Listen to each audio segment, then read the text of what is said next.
What's up everyone, this is Jafunk and today we're going to do a production breakdown of my latest track, You Got Me, featuring Dana Williams and Nick Hansen.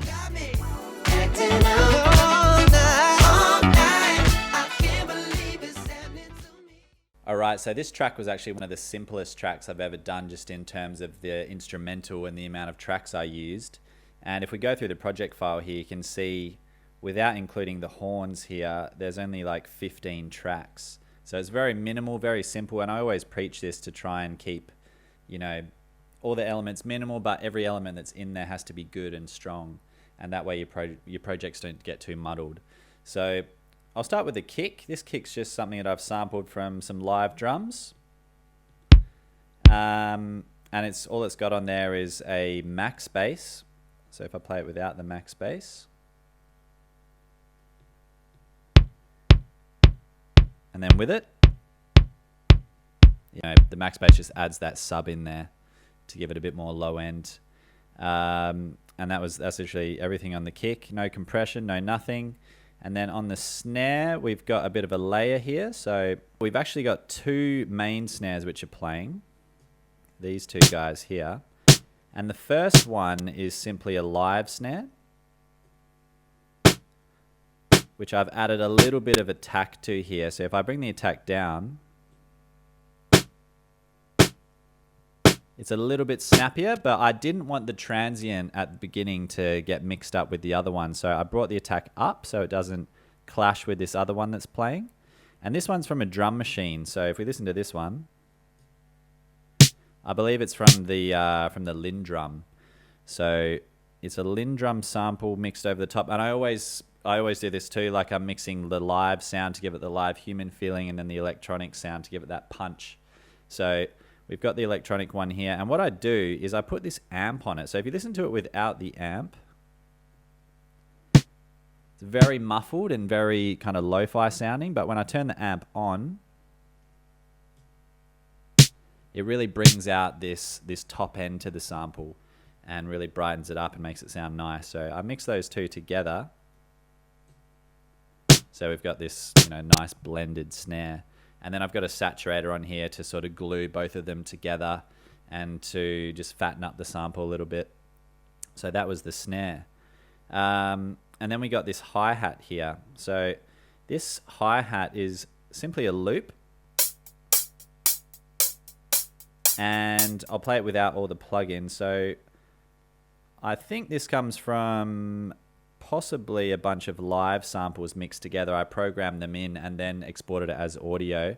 And I like to do that quite often actually, like export things as audio so that I'm just working with the audio rather than the MIDI, because it gives me a little bit less control, but sometimes that's actually nice to, to lock something in as an audio file and kind of commit to it. So that was my thinking there. And the first thing I've got on this hi-hat is a compressor.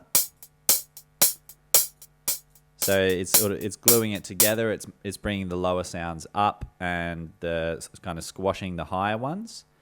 And then we've got an EQ8 to take out the bottom end and sort of boost the highs a little bit as well. Then we've got this meta flanger, and it's a chorus effect actually. You can see here it's the chorus light preset in the Waves meta flanger. And what that's doing is it's giving it a bit of stereo, it's taking it out of the center and just making it a little bit wider, because like generally the higher up I go in drums in terms of frequency, so like things like shakers, hi-hats, cymbals and crashes, you can pan them a bit wider and it gives gives the track a stereo feel, whereas you want to keep your kick drum and your more bassy things in the center. So I've got that, and then I've got this vocoder. And what this is doing is it's adding white noise to the hi-hat. And I just like the tone of that.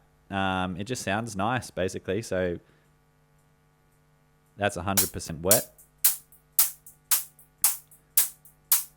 And I just mix it in a little bit, so there's a little bit of that white noise. And it also gives it a bit more stereo as well, because this plugin's like basically full stereo. Utility is just automating the volume at some points in the tracks, like later on in the breakdown when there's this little build up. And then I've got the side chain compressor on here, just side chaining it a little bit to the kick, so the kick can cut through just a little bit more over the top of that hat. And then this hat layer here is actually just a duplicate of that other hat. I don't know why I did that, to be honest. I think I just wanted the hi-hat in the chorus to be a little bit softer than what this loop was here, so I just split it. Nothing crazy going on there. Right, now to the claps. Let's check these guys out.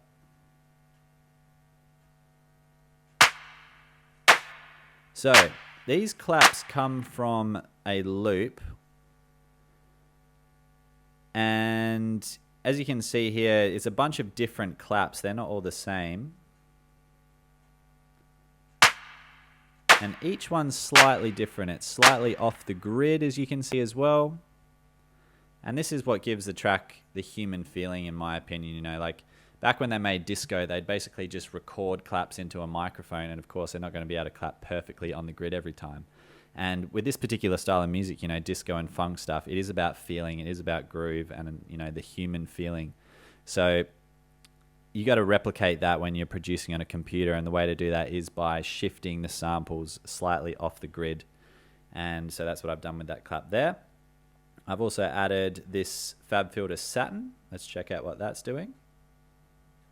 We'll turn all the plugins off again. So first we got, this is the completely dry. And then we've got this satin. So what that's doing is, I always use this one, the Kick Designer.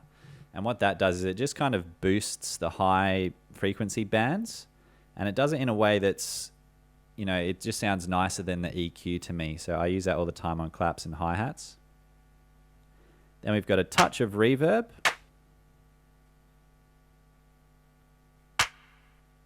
We got this limiter just to bring up the volume.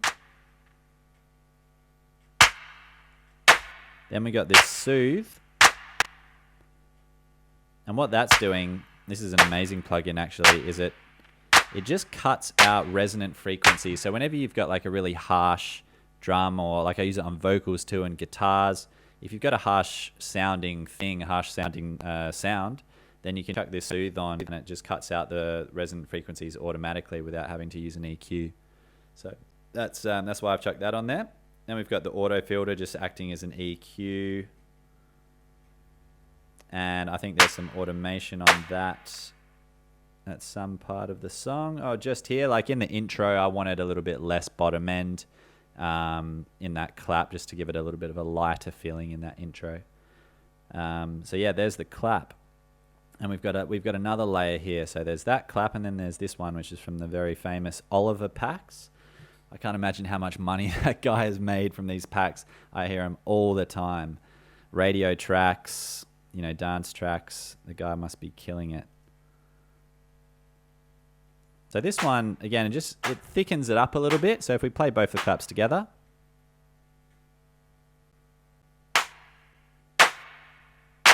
Yeah, it's like more of a crowd feeling rather than just single hand claps. So I layered those two together. And this one, the Oliver one's just got a simple filter on it to EQ the bottom end out. Very important when you're doing drums and I guess thinking about when to EQ to, you know, make space for the bass to come through by EQing out the bottom end of your claps, of your hi-hats and stuff as well you can do. And it just, yeah, it removes that bottom frequency, which sometimes can get in the way of your bass and your kick drum and stuff like that. Then we've got this shaker here. It's just a loop and with a bit of EQ to kind of boost up those upper range frequencies again from 10K onwards. Then we've got this crash, my favorite crash, which has just an EQ again to take out the bottom end. And that's our drum loop. So all of that together sounds like this. A very, very simple groove. But it works, you know, it's effective and it does the job. It has that nice little bounce to it that you hear in disco and funk and that kind of thing. So that is the drums. And the drum processing, all we've got is a compressor. So once again, I'll turn all this stuff off.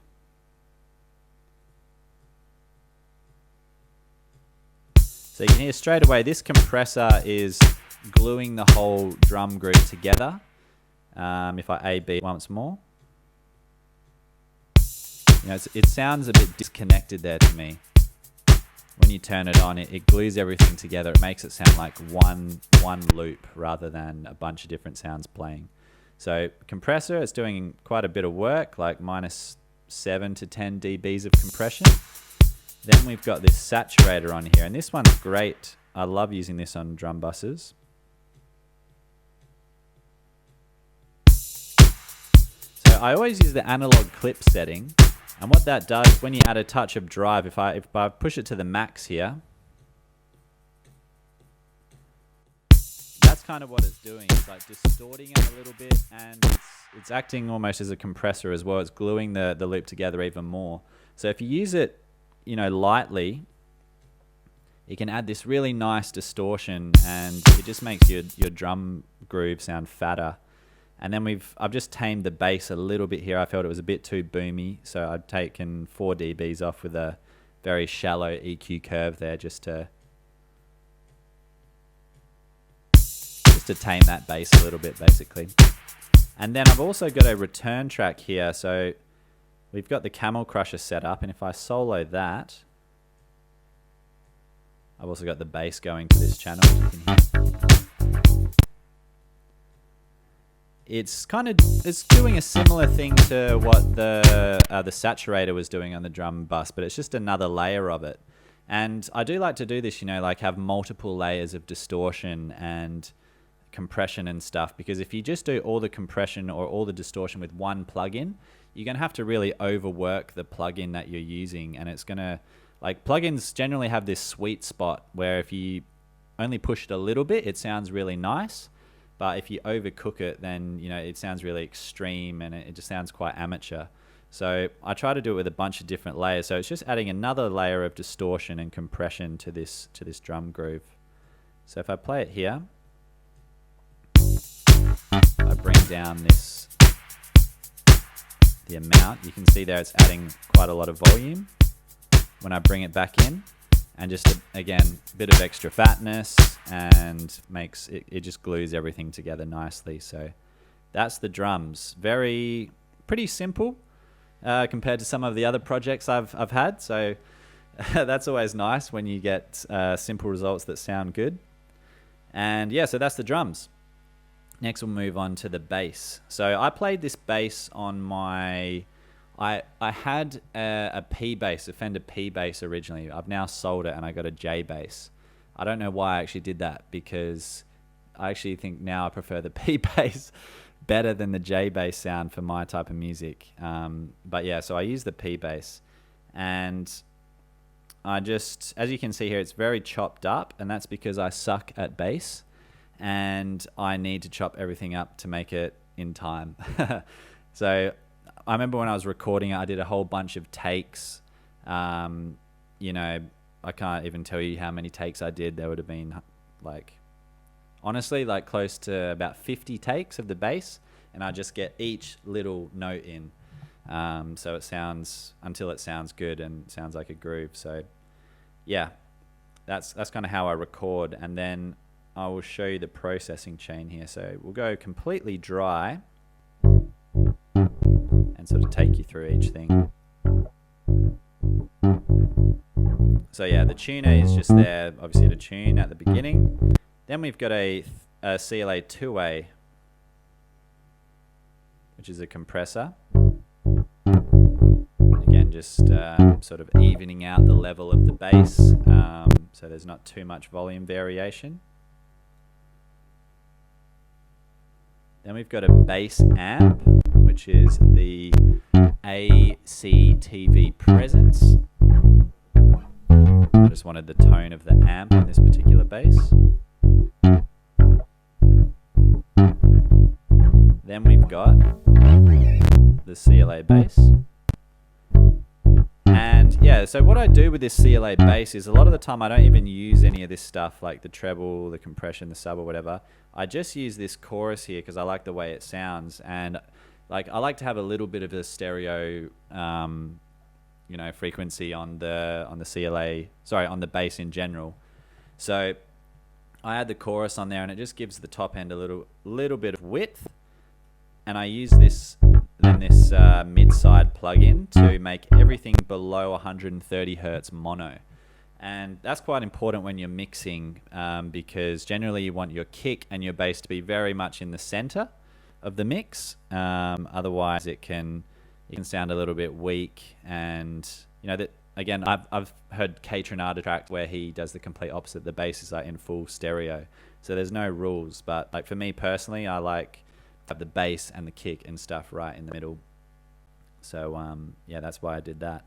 Now we've got this EQ to just tame the bottom end a bit.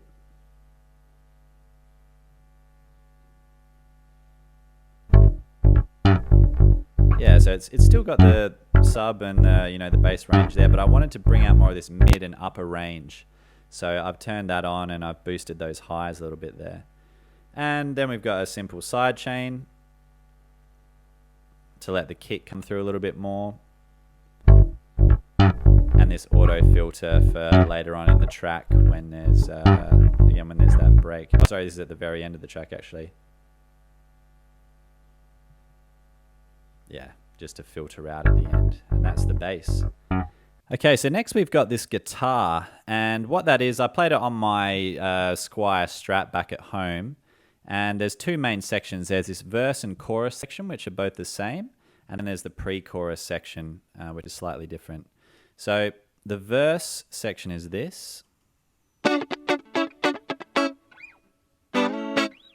And that's the same as the chorus, except on the chorus I added this other layer here, which is just like this first one's playing on the right, the second one's on the left, so it gives it a stereo feeling and like a bigger, more chorusy vibe. But they're both exactly the same thing, I just duplicated it over. So yeah, basically what I did on these guitar parts, there's something that I learned from Nile Rodgers, and he said in an interview once that, guitar in disco and funk music is very much a percussive thing. It's not playing a massive, big, jazzy chord. It's only playing a couple of notes sometimes, or even one note. So that's very much what I was thinking here when I played this section. And I'm going to get the guitar out in a second and show you sort of the technique that I use. But I'm sort of just playing two notes, and they're all the thirds in the scale of this G major we're in for this track. I'll get the guitar out now and I'll show you what I was thinking. Okay, so this wasn't the same guitar that I used on the track, but I'm just going to show you what I played. And all I was doing is playing two strings, the G and the B string. And within the scale of G, you have there's all these thirds that you can play. So I'll play those for you now.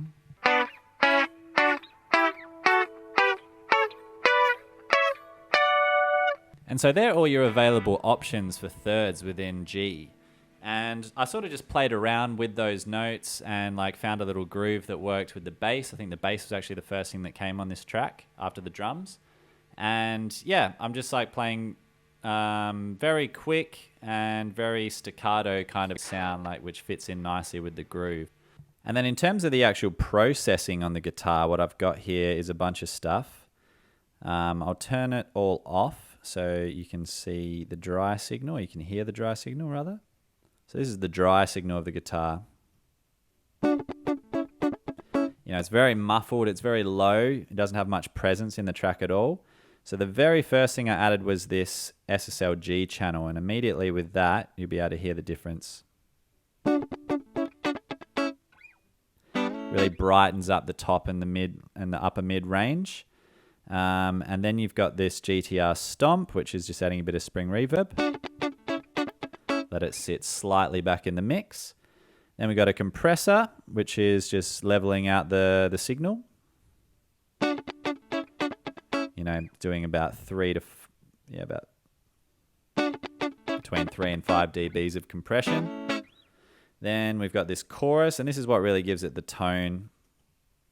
The chorus just had this very specific, it's almost like, to me it sounds like an indie sort of guitar tone. And it also gives a lot of stereo width as well. So I really like that sound on guitar.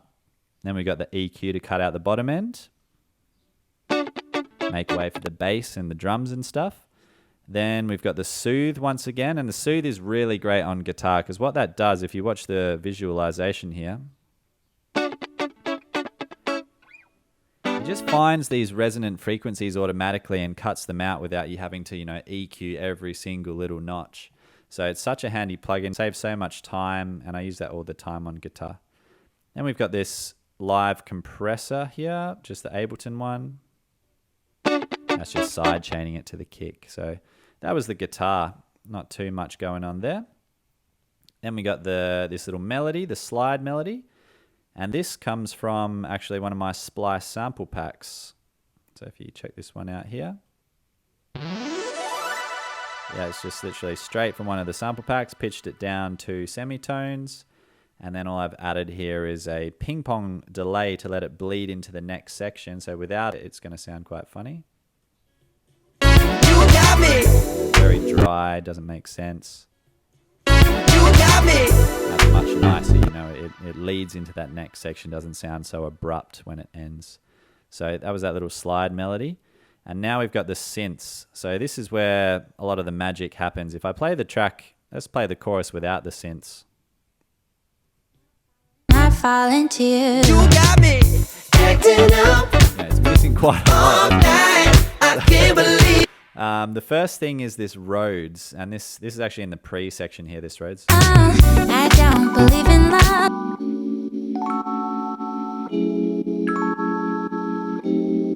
So that comes from the keyscape here, and I put an amp on it as well. Like a lot of the time, if you want the Rhodes to be a little bit brighter, you can put an amp on it. And then I bounced it to audio to save some CPU, and I've got two things here going on. I've got a dry signal. Then I got this wet signal. And basically the reason I did this is because on this GTR Stomp here, there's this phaser. That's what's giving it that effect. And unfortunately on this thing, there's no dry wet knob. So I basically just created an audio effect rack, and that's what this is doing. It's got some dry signal and it's got some wet signal. So nothing crazy there either. And then again, a bit of EQ to make room for the bass and the, without the EQ there, you can really hear there's a lot of information down in that lower end. And it would just get in the way of the bass, basically. Let's add the EQ now. It just gives the bass a place to be. It lets it cut through the mix more and just sounds cleaner. So simple EQ cut can make a big difference sometimes. Next, we've got this vintage chord thing here.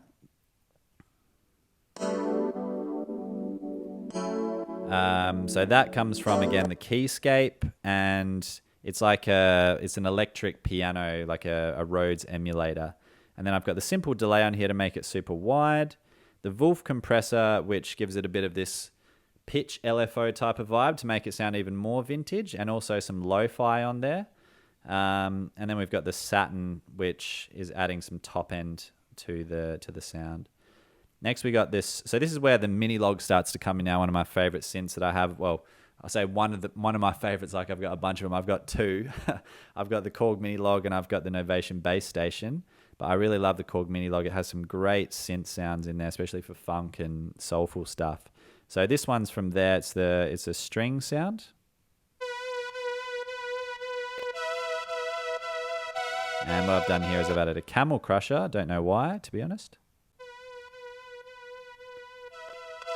Just kind of just saturating it a bit, bringing the volume up. Just making it sound warmer and nicer, basically. And just a limiter to bring up the volume. And I'm sending it to... So I've got this big reverb setup here. And it saves a lot of CPU, and also it helps the project stay simple. If you put a reverb on each individual channel, sometimes you need to do it because you want different types of reverbs for each thing. But if you have one or two main reverbs, I find that can be better sometimes because it simplifies things. Then you don't have... It's also like, imagine you're going to a concert, right, and you're listening to a band. It's going to have the same reverb on every instrument, isn't it? Because it's in the same room. But with this one here, I've set up this medium-sized sort of hall type of vibe, And all the stuff that I want to sit more in the back of the mix, I send to that. So that goes to there, and a bunch of other synths do too. Then there's this wow synth. And again, it's from the mini log, and I've just put a chorus on that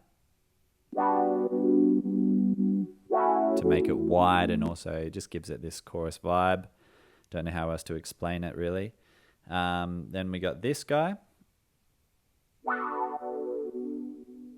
And you'll notice here that they're all playing slightly different voicings of the same chord. Like they're all playing this G major 7 here, but one's, like the very first one here, I could just tell from hearing that's the root voicing of a G major 7. And then this second one here, what I did is I moved the lowest note down here, maybe up here, and also maybe the second lowest note also up here. So I'm playing this voicing. It's the same chord, but it's a different voicing, and it just fills out the frequency spectrum even more so. So if you listen to, this one, and if I layer it up, it adds this higher thing, which just fills out, more of the frequencies. Then I've got this class key, again from the mini log, just with a simple delay on there to make it wider. And it's just playing like a sort of counter melody thing through the chorus. Then we got a pad, which I might be able to show you if the computer doesn't crash. Let's check it out. So it's just a diva, and what it's doing is it's opening up into the chorus. Sorry, that's not going to work. The computer's not going to be able to handle that one. But yeah, it just the filter frequency opens up into the chorus, and it gives it this, we're moving into a drop type of vibe, I guess. And the very last synth that we have is this guy here, which is again from the mini log, and that happens in the second breakdown.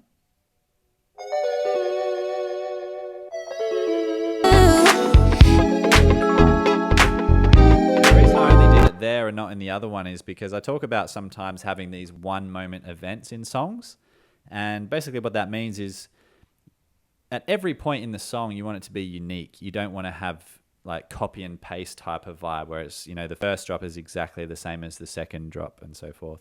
So I like to have these things that only happen one time, and it gives a more unique listening experience to whoever's listening to the song.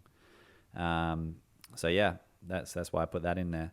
And next we got the horns, which is one of my favorite parts of this track, and that was from the amazing guys over at Triple H Horns. Very, very good musicians. They played with Shaka Khan, and they've recorded with some great people. And I was very blessed to have them on this song. So thanks to the Triple H guys. So we've got 8 main layers here, I believe. We got a tenor sax.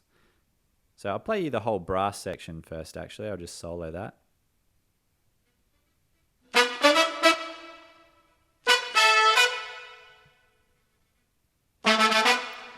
So yeah, we got this tenor sax here, which if I play you just this one section, and go right as well, left and a right channel. And we've got a trombone. And a right, of course, as well. Then we've got a trumpet. And a second trumpet. And yeah, all those layers add up to a complete sounding brass section. And yeah, they record on great microphones. I know they've got a really cool studio into a nice interface and with some, I think, an analog compressor as well. So the thing they send over is very, very nice already. So there's not a lot of work that I have to do to it. And so here's the completely dry. I'll show you why I've done what I've done with my processing. So you'll notice that it's a lot brighter without the stuff that I've got, and particularly this Wolf.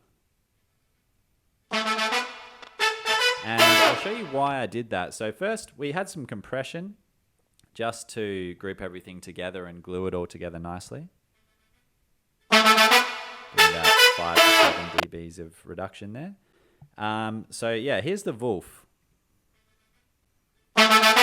it really muffles it and kind of makes it a bit more lo-fi sounding, I guess, a little bit more dead sounding. And the reason I did that was because with the vocal, if we listen to the track now, like by itself, it sounds great if you don't have that Wolf on there. Let me just play you that without the Wolf.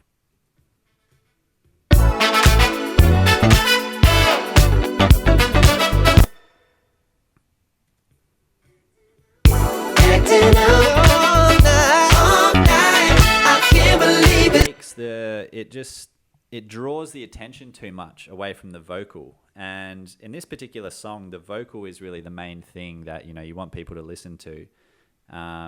So I wanted the horns to still be there and still be present, but I didn't want them to get in the way of the vocal. So that's why I put the Wolf on there. And all I'm doing with that is like turn this lo-fi slider up, which rolls off the top frequencies. Acting out all night. I can't believe it's happening to me. You got me feeling, baby, trapped in love. They're actually working with the vocal now. They're not taking the shine away from it. And that's quite important when you're creating instrumental parts, is to be aware of what the vocal's doing and make sure, you're letting the vocal shine, but then you're also letting these other parts sit in the track in their place and complement the vocal rather than take away from it. So that's the horns. And then finally we got the vocal, which I had a completely different project, and I just exported it into one audio file to make it easier for myself and also easier for my computer, because vocals are so CPU heavy. Like this one in particular, I think there's about 100 layers to this vocal, something between 50 and 100. So it's just impossible to have all of that in one project. So I'll do a completely separate tutorial on the vocals, but yeah, all I've done here is I did a lot of processing and stuff in the vocal project, but on this one I've just done a little EQ to take off the bottoms, and it's side chaining it. You got me acting up, acting up. So that is the track. That's the breakdown. I hope this has been helpful and insightful. And yes, I'm going to be doing more of these. I'm going to be doing the vocal production breakdowns of my last 2 tracks and plenty more. So thanks for watching, and we'll see you next time.